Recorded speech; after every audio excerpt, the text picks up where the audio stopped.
শুভ সকাল বন্ধুরা, মিষ্টিস ফ্যামিলির আরেকটি নতুন ব্লগে তোমাদের সবাইকে ওয়েলকাম।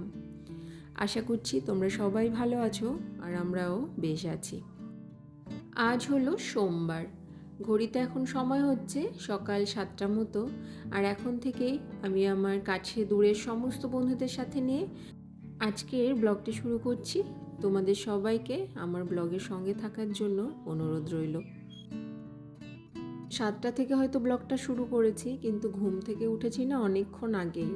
ঘুম থেকে ওঠার পর ফ্রেশ হয়ে বাসি জামা কাপড় সেরে তারপরে ছেলের টিফিন রেডি করে গিয়ে ছেলেকে ঘুম থেকে তুলে খাইয়ে দেয় রেডি করে স্কুলে পাঠিয়েছি।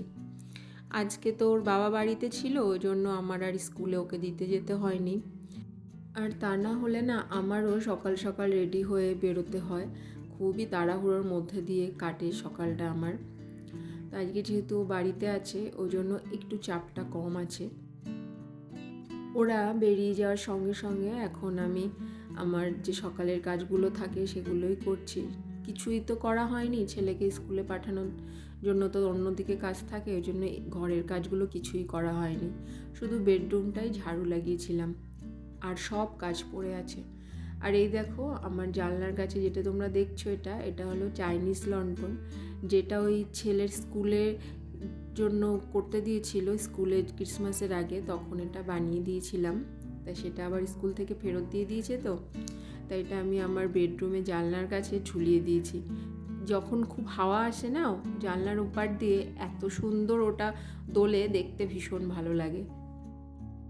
ঠাকুর ঘরে এসছি, আর এখন ঠাকুর ঘরের যে সমস্ত কাজগুলো আছে, ঠাকুরের বাসন ধোয়া, ঠাকুর ঘর ঝাড়ু দেওয়া, ঠাকুরের ঘর পোছানো লাগানো, যে সমস্ত কাজ এগুলো এখন এক এক করে সব করব।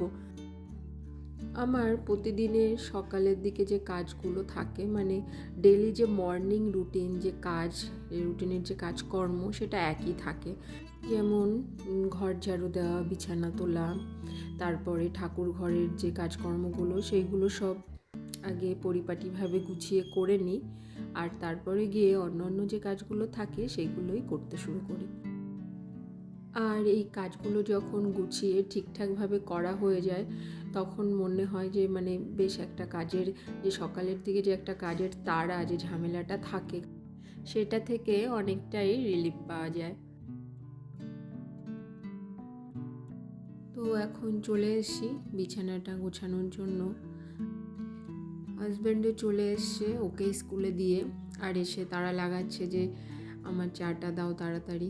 আমি তো সকালে মাঝখানে যে কদিন খুব ঠান্ডা পড়েছিল সেই কদিনই চা খেয়েছি, এখন আবার না চাটা বন্ধ করে দিয়েছি। তো ও সে তারা লাগাচ্ছে চা দেওয়ার জন্য, আর এদিকে আমি বললাম যে দাঁড়াও, বিছানাটা গোছানোই বাকি আছে, এই কাজটা না করে আমি কিছুতেই রান্নাঘরে এখন যাব না। ও যতক্ষণ বাড়ি ছিল না ততক্ষণে আমি দেখো টুকটুক করে অনেক কাজই গুছিয়ে করে ফেলেছি। তো বিছানাটাও মোটামুটি সুন্দরভাবে গোছানো হয়ে গেছে, আর এখন চলে যাব রান্নাঘরে, ওর জন্য একটু চা করে আনবো। চলে এসেছি রান্নাঘর থেকে, আর আমার জন্য আমন্ড ভিজিয়ে রেখেছিলাম, আমন্ডটা নিয়ে নিয়েছি, আর ওর জন্য 1 কাপ চা। আর এই যে তোমরা দেখছো, এটা না আমি মিও আমরে থেকে কিনে আনি সব সময়। এটা বিস্কিট নয়, একটু স্ন্যাক্সের মতো, আর বেশ ভালো খেতে, ভীষণ মুচমুচে হয়। আর এটা না আমাদের বাড়িতে মানে আমার ছেলে ভীষণ পছন্দ করে, ওকে তো মাঝে মধ্যে আমি না যেদিন টিফিন রেডি করি না, ওকে এটা স্কুলে টিফিনেও দিয়ে দিই, বেশ ভালোবেসে খায় এই জিনিসটা। চা খাওয়ার পরে ও বাজার করতে চলে গেছে, আর আমাকে বলে গেছে যে ব্রেকফাস্টের জন্য কিছু বানাবে না, আমি বাজার থেকে পরোটা কিনে আনবো। ওরা ভীষণ পছন্দ করে, জানো তো, এই যে পেটাই পরোটাগুলো পাওয়া যায় কিনতে, আমার অতটা ভালো লাগে না, আমি তো আগে খেতামই না, আর এখন ওর জন্য খেতে হয়, ও এত ভালোবেসে খায়, আর আমাকেও রিকোয়েস্ট করে যে তুমি একটু খাও, এই জন্য আমিও এখন আস্তে আস্তে খাওয়া শিখে গেছি, কিন্তু পছন্দ খুব একটা করি না। ব্রেকফাস্ট তো বানাতে হবে না, তাই চাপটা নেই, তাই ভাবলাম যতক্ষণ ও বাজার থেকে না আসে ততক্ষণে আমার যে কাজকর্মগুলো বাকি আছে, তো রান্নাঘরে যাওয়ার আগে ওগুলোও গুছিয়ে করে নিই। ঠাকুর ঘরে পোছা লাগানো হয়ে গেছে, আর এখন এই যে ফুলের যে পটগুলো আছে এই জায়গাটাও পোছা লাগিয়ে দেব, কাজের দিদি আসবে, ও তো ঠাকুর ঘরটা পোছা লাগায় না, মানে আমরাই বারণ করেছি ওকে ঠাকুর ঘরে পোছাটা দিতে, আমরা মুছে নিই ঠাকুর ঘরটা। আর এইসব জায়গাগুলো না এরকম ওই পটগুলো সরিয়েও মুছবে না, তাই প্রতিদিন এই সমস্ত জায়গায় পোছা লাগানোর কাজটা আমিই করি। তো আবার চলে এসেছি বেডরুমে। আর এই সমস্ত ফার্নিচারগুলো দেখবে 2-1 দিন পর পর পরিষ্কার না করলে খুব নোংরা জমে যায়। আর এই যে দেখলে এই যে ডাস্টারটা, মানে এই ছোট যে ঝুলঝাড়ুর মতো ডাস্টারটা, এটা না ভীষণ কাজের। আমার ছিল না, কিন্তু গতকাল আমি একটু মার্কেটিংয়ে গেছিলাম, তখন এটা কিনে এনেছি।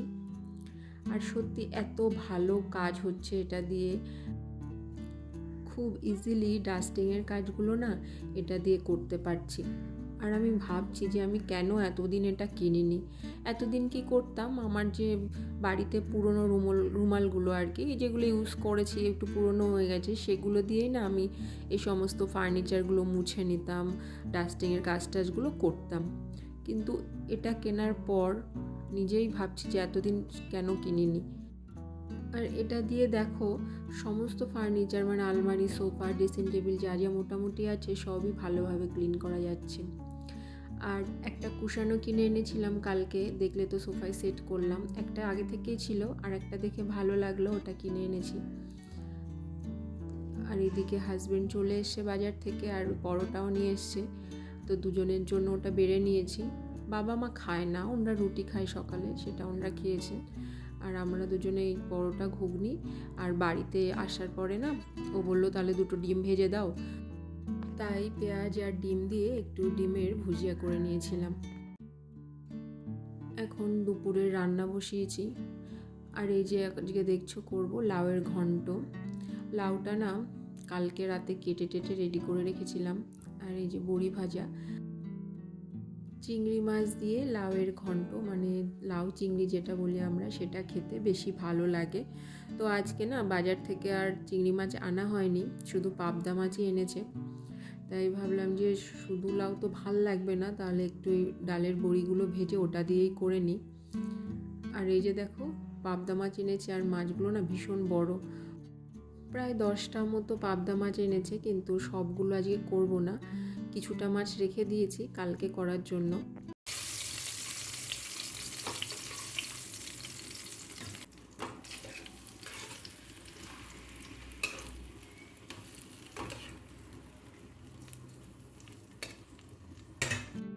আমাদের বাড়িতে না মাছটা না দুবেলা কেউ খায় না।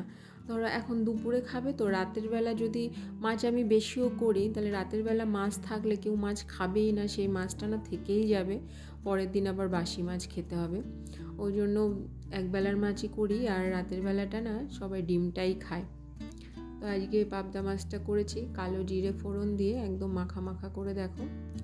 আর করেছি অল্প কিছু বড়া, এটা আমার ছেলের ভীষণ পছন্দ।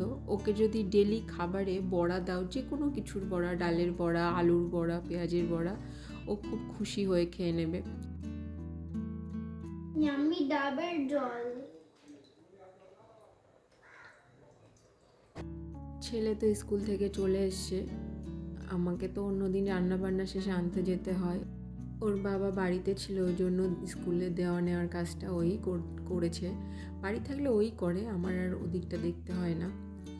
আর এখন যেহেতু শীতকাল না, একটু পেটটা দেখবে একটু গরম হয়, মানে জল খাওয়া আমাদের কম হয়, তারপরে সব সময় গরম জামা কাপড় পরে থাকি, তার জন্য একটু পেট গরম হয় আর কি। আমার ছেলেরও কিছুদিন আগে পেটের সমস্যায় ভুগেছিল, তো ওই জন্য এখন না ওকে সপ্তাহে 3-4 দিন আমি ডাবের জলটা খেতে দিই, যাতে ওর পেটটা একটু ঠিক থাকে। ছেলেকে স্নান টান সব করানো হয়ে গেছে, আর আমার আজকের মতো কাজকর্ম হয়ে গেছে, এখন আর কিছুই করব না। 1টা মতো বেজে গেছে, এরপরে নিজে কিছু কাচাকাচি আছে, সেগুলো কাচবো, স্নান করব, পুজো করব, ছেলেকে খাওয়ানো, এসব অনেক কাজ আছে, সেগুলো করতে হবে। চলে এসেছি ঠাকুর ঘরে ঠাকুর পুজো করতে। আজকে যে কাচাকুচিগুলো করেছিলাম সেগুলো না আমি আর ছাদে মেলতে যাইনি, ওর বাবা বাড়িতে যাচ্ছে, তো বলেছে যে তুমি একটু ছাদে এগুলো মেলে দিয়ে আসো, আর আমি ততক্ষণে একটু ঠাকুর পুজোটা করে নিই। এরকম টুকিটাকি কাজ যদি হাতে হাতেও করে দেয়, যেদিন বাড়িতে থাকে অনেকটা সুবিধাই হয়, জানো তো। এখন সবাই খেতে বসেছি, হাজব্যান্ডকে দিয়ে দিয়েছি, ও খাচ্ছে, আর ছেলের খাবারটা নিয়েছি আর আমিও এখন খেয়ে নেব একসঙ্গে সবাই মিলেই। অল্প কিছু জামা কাপড় তো আজকে কেচে দিয়েছিলাম, তো সেগুলো সব শুকিয়ে গেছে। ছাদে এসছি ওগুলো তুলতে, এখন বাজে প্রায় বিকেল 4টে মতো। তো বন্ধুরা, আজকের মতো ভিডিওটি তোমাদের সঙ্গে এই পর্যন্তই শেয়ার করলাম। আশা করছি তোমাদের ভালো লেগেছে। দেখা হবে তোমাদের সঙ্গে আবার নেক্সট ব্লগে। আর যদি আমার ভিডিও ভালো লাগে, প্লিজ ভিডিওটা দেখে ছেড়ে যাবার আগে একটা লাইক, একটা কমেন্ট অবশ্যই করো। আর যারা নতুন আছো আমার চ্যানেলে, প্লিজ আমার পাশে থেকো।